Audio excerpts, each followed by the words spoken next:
बहू का आदान प्रदान। अरे बहू तो बहू है, कोई वस्तु नहीं कि ठीक ना लगी तो बदल ले। अरे वो शर्मा जी की बहू, क्या कहने। अरे कभी उसके घर जाओ, बहू रानी ऐसे नाच नाच कर चाय नाश्ता कराती है, मानो घर में मेहमान नहीं भगवान आ गए हो। एक हमरी वाली है, ना मुंह में मुस्कान ना चेहरे पर चमक। अरे ठीक है ना भाग्यवान, हर दिन बहू को कोसती रहती हो। हर किसी की अपनी कोई ना कोई अच्छाई तो कोई बुराई होती है। अरे रहने दीजिए, इस लड़की के अंदर तो मुझे कोई खासियत नहीं दिखती। बाप ने ना एक कौड़ी का दहेज दिया और बेटी भी दी तो बिल्कुल अलग ही लेवल की। अरे वो शर्मा जी की। लेकिन ये क्या, सामने खड़ी होती हैं शर्माई।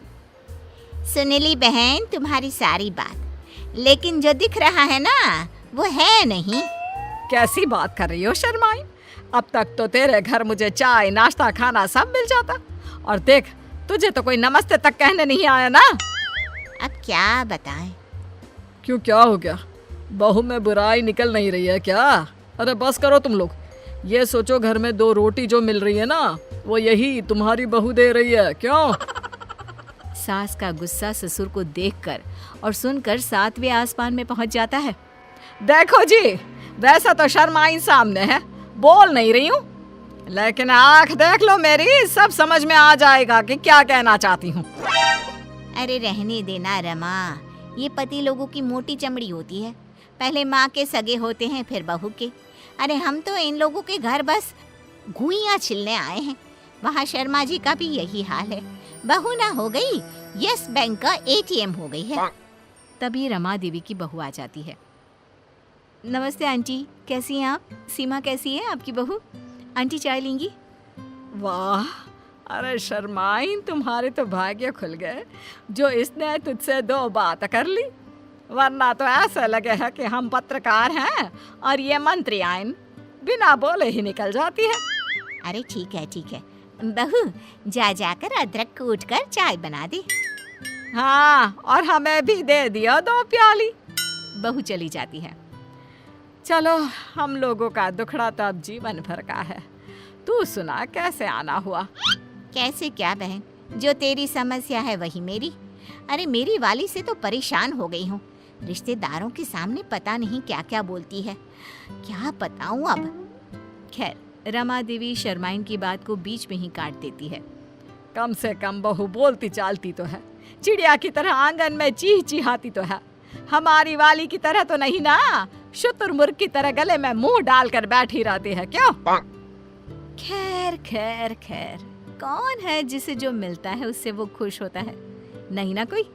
तो ये दोनों भी नहीं है, लेकिन दोनों को खुश करने का एक तरीका था, दोनों की बहू बदल दो। अरे जिसको जो पसंद, जैसी पसंद वो रखे। क्यों, क्या गलत है?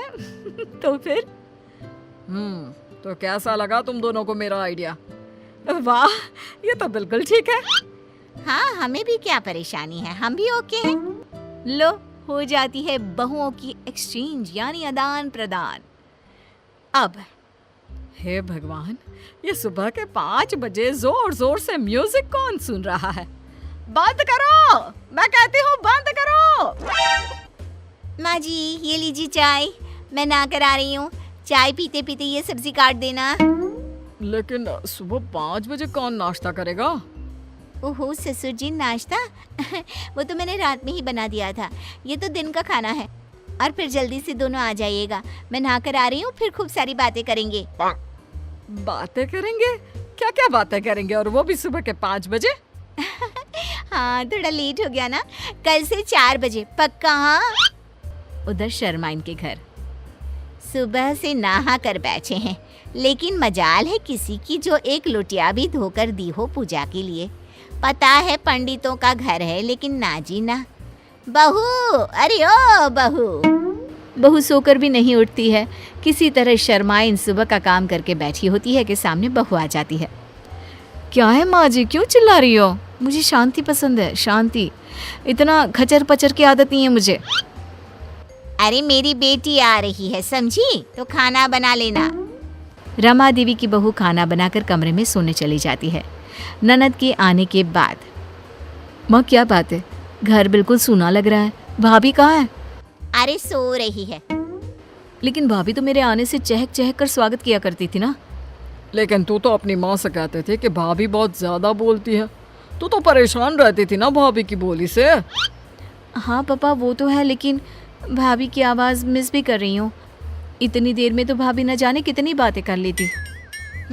ये तो है, लेकिन अब सुकून है, कम से कम घर भर में शोर तो नहीं हो रहा। उधर रमा देवी, हे भगवान, आसपास के लोग आते जाते घर में झांकते जा रहे हैं कि कौन चिल्ला रहा है। मैं तो चली घर से बाहर, कम से कम कोई ये तो ना सोचे कि बहू को सास मार रही है। सच्ची हमारी बहू जैसी भी थी, कम से कम घर में शांति से तो रहते थे। अरे रहने दीजिए आप, कम से कम घर घर तो लग रहा है, नहीं तो वो वाली ने तो घर को लाइब्रेरी बना रखा था। रमा देवी की बड़बोली बहू। क्या बात है माँ जी, आप कुछ बोलती क्यों नहीं है? वो क्या है ना, आपके भाई आए थे, पता नहीं क्यों परेशान होकर चले गए। बोल रहे थे कि आपसे बता दूं कि अब से नहीं आएंगे। हैं? मेरा भाई चला गया, वो भी मुझसे मिले बिना? ये कैसे हो सकता है? मैं बात करती हूँ। रमा देवी भाई को फोन करती है। हाँ बहन, आया तो था, लेकिन तेरा घर वो घर नहीं लगा जिसके लिए मैं वहाँ आया करता था। क्या मतलब भाई, तेरी बात समझ में नहीं आई। तू तो जानती है मेरी बहू सारा दिन चिक चिक करती रहती है, तो मैं तेरे घर आ जाया करता था, लेकिन मैंने देखा तेरी बहू भी चिक चिक कर रही थी। अरे वो मेरी बहू नहीं है, मैंने तो पड़ोसी की मांगी थी कुछ दिनों के लिए। तू तो जानता है ना, मेरी वाली तो बोलती ही नहीं है। वहीं दूसरी तरफ शर्माइन। हाय रे, घर नहीं कब्रिस्तान बना दिया है। ना आवाज आ रही है, ना कोई चहल पहल। जैसी थी मेरी बहू, कम से कम रौनक तो लगाए रहती थी। ना जी ना, ये वाली लड़की, इससे तो ना चलेगा घर हम लोगों का। एक काम करती हूँ, ले जाकर वापस कर देती हूँ। दूसरी तरफ रमा देवी। हाय रे, मेरा इकलौता भाई, वो नहीं आएगा जाएगा तो कैसे चलेगा? बात भी तो सही है। अरे दिन भर बक बक बक बक कौन बर्दाश्त करे? अरे बहू, ए बहू, हे भगवान, कहाँ चली गई? दूसरी तरफ शर्माइन। अरे बहू, चल चल, तुझे घर छोड़ दूँ।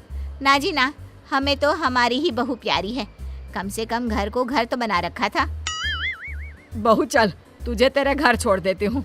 अरे ये किस काम की बहू, जो घर को घर ही ना रहने दे, बाजार बना दिया है। तो दोनों बहुएं आ जाती है अपने अपने घर में। वो कहते हैं ना, जिसका जूता उसी को साजे।